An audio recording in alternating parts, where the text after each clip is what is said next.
Hello everybody, this is 365 Days of Horsemanship, day 103.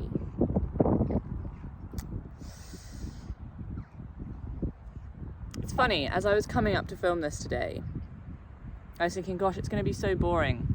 I'm not going to have anything to talk about.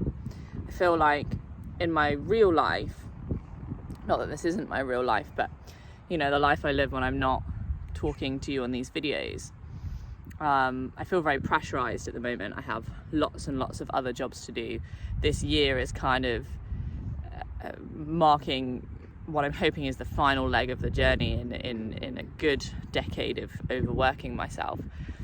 And so I'm finishing off all of these jobs and things that need doing, and I'm on a training course with work, and I'm also renovating my house, and my partner's moving in, and so there's an awful lot of things happening.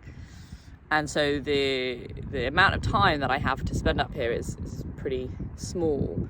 And I was thinking, gosh, you know, this is going to be so boring for everybody. Here I am doing this 365 Days of Horsemanship project, and I'm not really doing anything.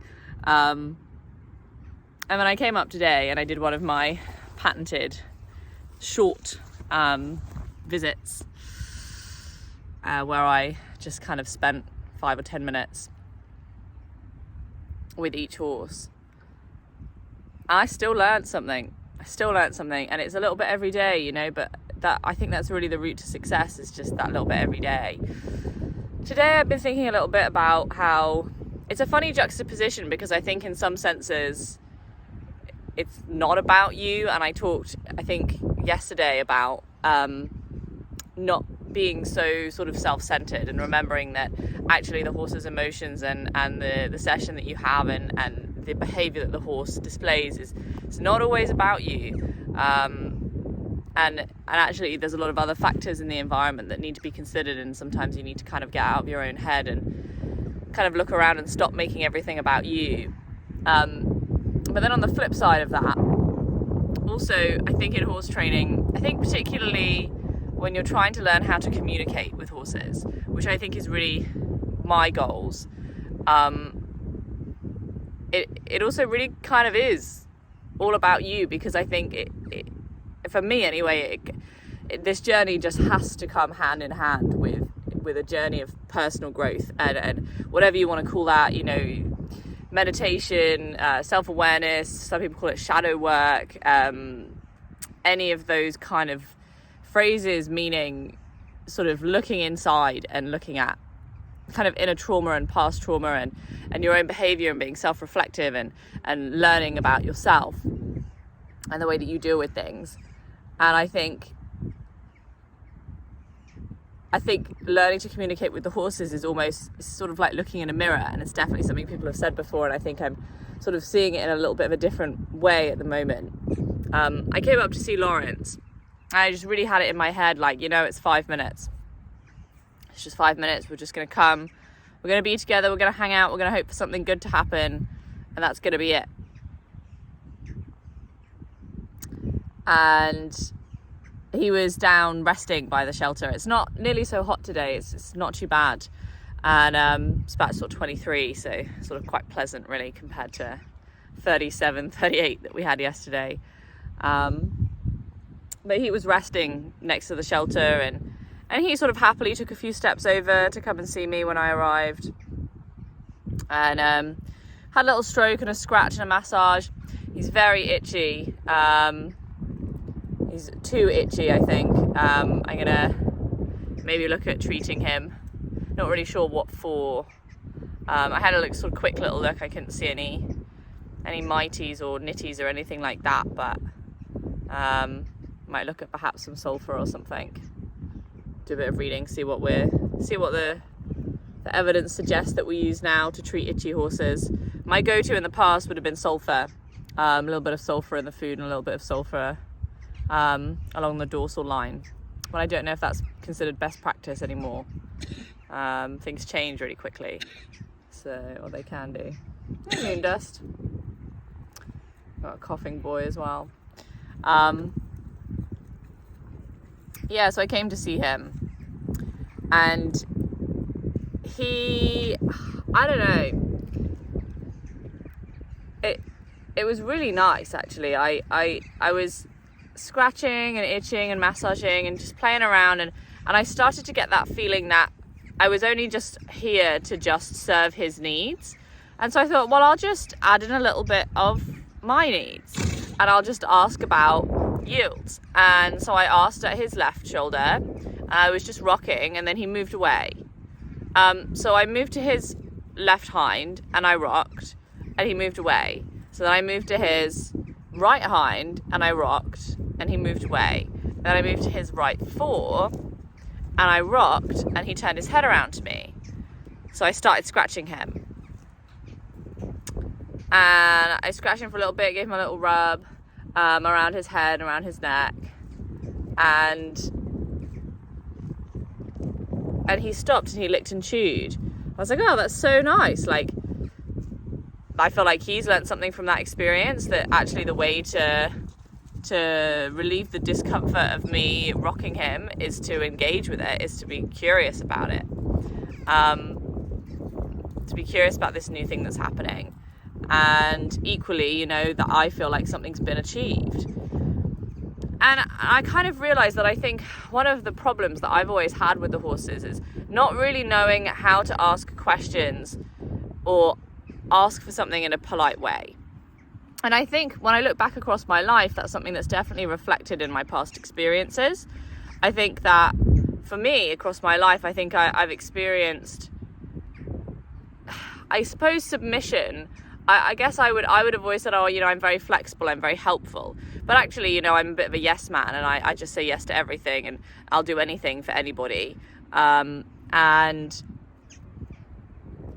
I find it quite difficult to say no. And so I'll often, you know, yield to somebody else's point of view in that way.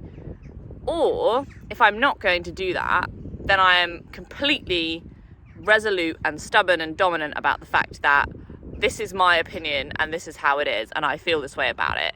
And I don't have any concern or care really in the moment for how my attitude or my tone or the way that I address or confront that situation is going to affect anybody else. I'm just like, well, this is how I feel, this is the right course of action, and this is what we're going to do, and we're going to do it my way.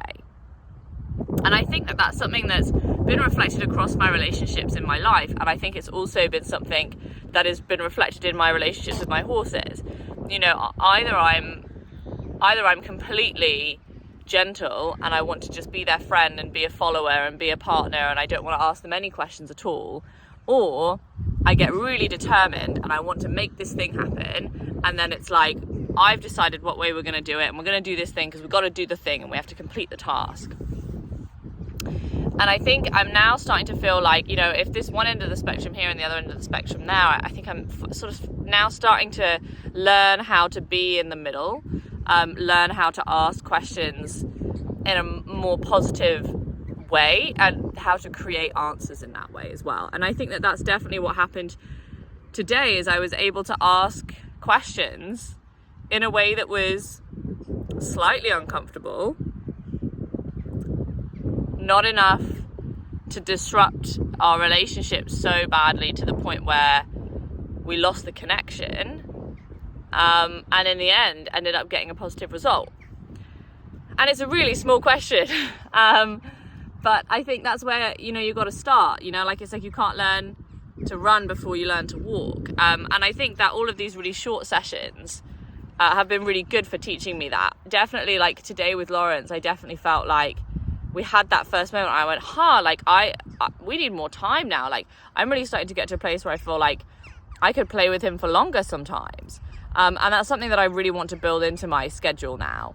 As soon as I have windows, like, I want to use those windows now to spend that time with him. I came to Mia as well. And Mia, I just came and sat and watched her, observed her, because I really don't know what to make of our relationship at the moment.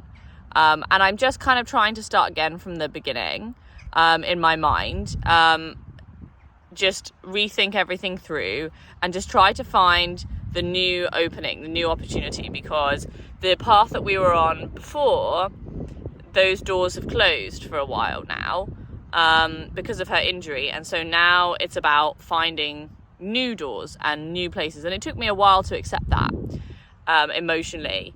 And now I'm in a place where I'm ready to go back and to stop and to watch and to observe and to not try to cause things or change things or make things or progress towards things, and get to know her a little bit more, I think. So I just came and observed, and I think something that I had noticed about her before was that I think she spends so much time on the grass, like really so much time on the grass, and I sort of wonder like how she manages to feel so in control while she's seemingly in freeze the whole time. And I think there is an element of freeze to it, but I think she's also checking the environment kind of while she does it.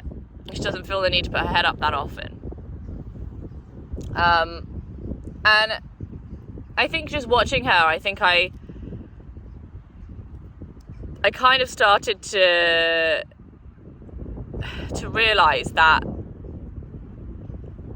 I don't really know that much about how to be a leader, how to be a more assertive person in a positive way. I'm either dominant or I'm passive. I don't spend a lot of time in my life being those in-between things. And I think that,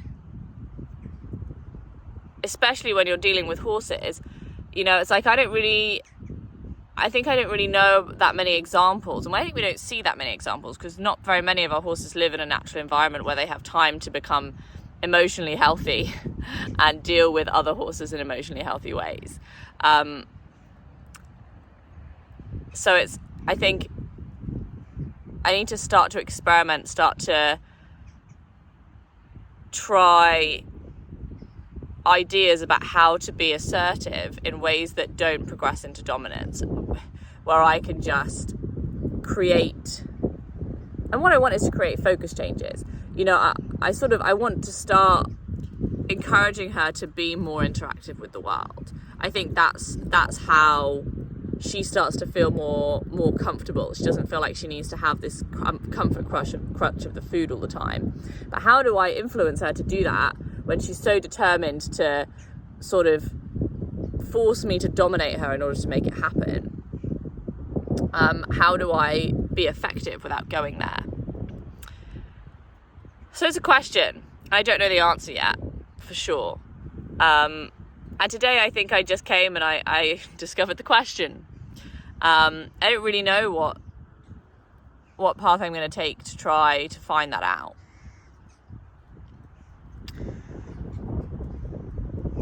But it's nice to know the question. I think it's nice to be able to frame what it is I'm searching for in a simple way. To say, okay, I am here. I would like to be there. I would like to be in a place where I feel that I can be a more effective leader without needing to be dominant. Because passive is not effective enough with her. And dominant creates a debt in the relationship bank account that's difficult to pay off. And we're already in our overdraft.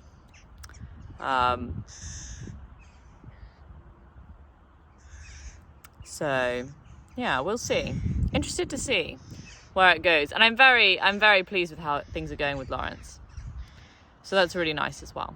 So we'll see how things go the next few days.